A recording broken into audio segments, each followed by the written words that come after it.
Monsieur le ministre des Forces armées, Monsieur le ministre de l'Intérieur, Monsieur le général de corps d'armée, chef d'état-major des armées, général des armées, Monsieur le général de division au commandant de la gendarmerie nationale et directeur de la justice militaire, Monsieur le général de division, inspecteur général des forces armées, Monsieur le vice-amiral, chef de l'état-major particulier de son Excellence, Monsieur le Président de la République, Monsieur le général de brigade, commandant la brigade nationale des sapeurs-pompiers, Madame, Messieurs les officiers généraux, Monsieur le colonel, commandant la zone militaire numéro 1, Monsieur les officiers, sous-officiers et militaires de rang, et militaires du rang, chers grands anciens, Mesdames et Messieurs, chers invités à vos rangs, titres et qualités. Tout à l'heure, après la projection du film, je me suis retourné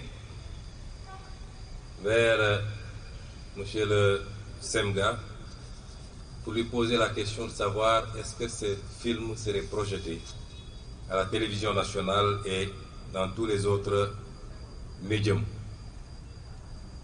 Il m'a rassuré en me disant que c'était la première et que ça ferait l'objet d'une large diffusion. J'ai posé cette question parce que les Sénégalais aiment leur armée nationale. Ils l'aiment plus que toute autre institution, tout groupement et toute individualité. L'armée nationale est certainement l'un des ciments les plus forts de notre consensus national. C'est donc avec un plaisir et un grand sentiment de fierté que je me joins aujourd'hui à vous, Monsieur le ministre des Forces armées, accompagné des membres du gouvernement, pour présider cette cérémonie officielle de lancement de la campagne nationale de solidarité au profit des militaires blessés de guerre et des invalides. Je voudrais d'emblée saluer cette belle initiative du chef d'état-major général des armées qui a très vite rencontré l'onction de son Excellence, Monsieur le Président de la République, Bassirou Diomaye Diakhar Faye, chef suprême des armées. En effet, cette activité majeure qui nous réunit aujourd'hui est au cœur de sa vision et de l'engagement du gouvernement au service de nos concitoyens. Cette initiative incarne les valeurs de patriotisme et de solidarité qui guident au quotidien nos actions et notre engagement citoyen. En vérité, elle est un événement national traduisant la reconnaissance de la nation toute entière envers ces dignes filles et fils qui, aujourd'hui, sont blessés ou malades en défendant la patrie. Lorsque Monsieur le ministre des Forces armées m'a saisi pour me demander de présider cette journée, ma première réaction a été de tiquer un peu. Et ma réponse était de dire qu'à mon regard, cet événement est tellement important qu'il méritait d'être placé sous la présidence effective de son Excellence, Monsieur le Président de la République, chef suprême des armées. C'est vous dire donc que les blessés en opération et les militaires mutilés de guerre nous rappellent, si besoin en était, le véritable sens de l'engagement patriotique.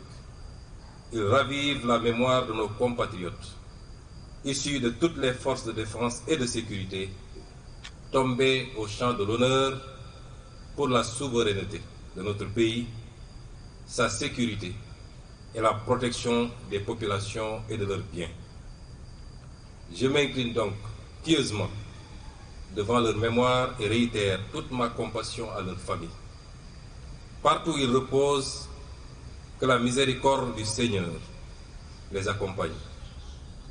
Ils nous démontrent surtout, par l'exemple, le besoin de développer une grande résilience au niveau individuel et sur le plan national, dans un contexte international de plus en plus complexe et imprévisible.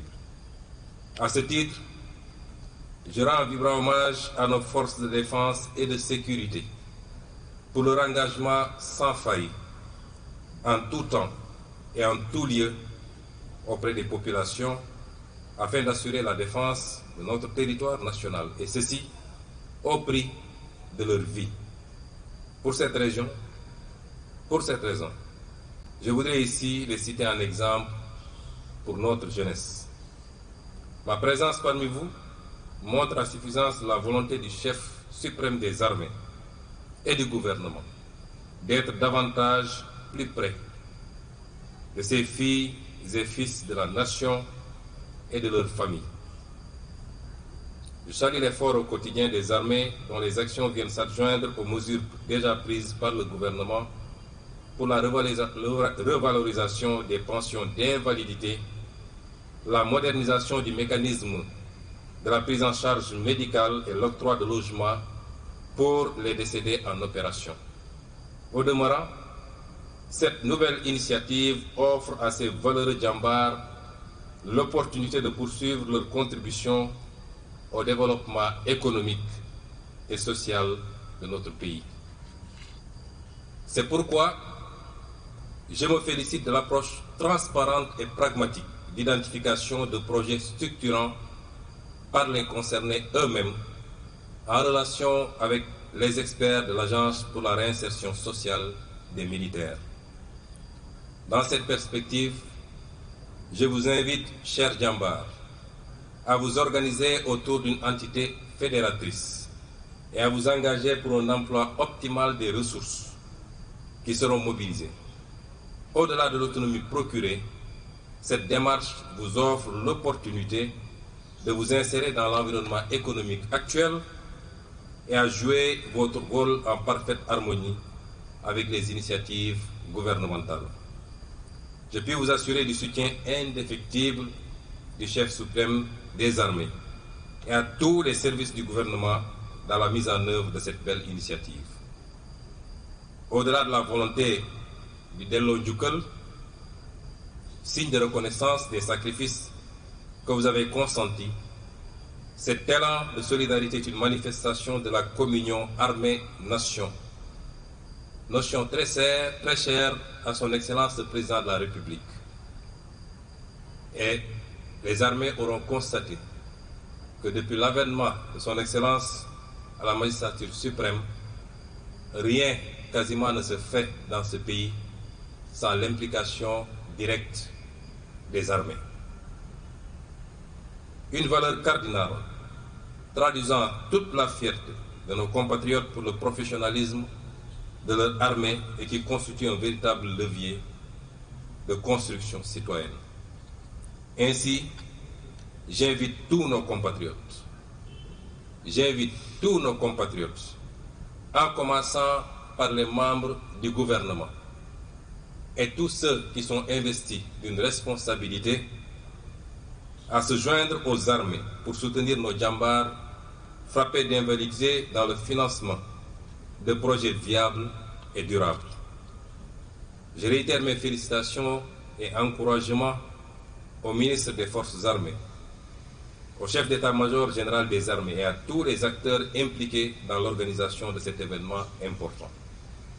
Je remercie également les partenaires qui se sont déjà manifestés en donnant l'exemple pour accompagner cette cause nationale.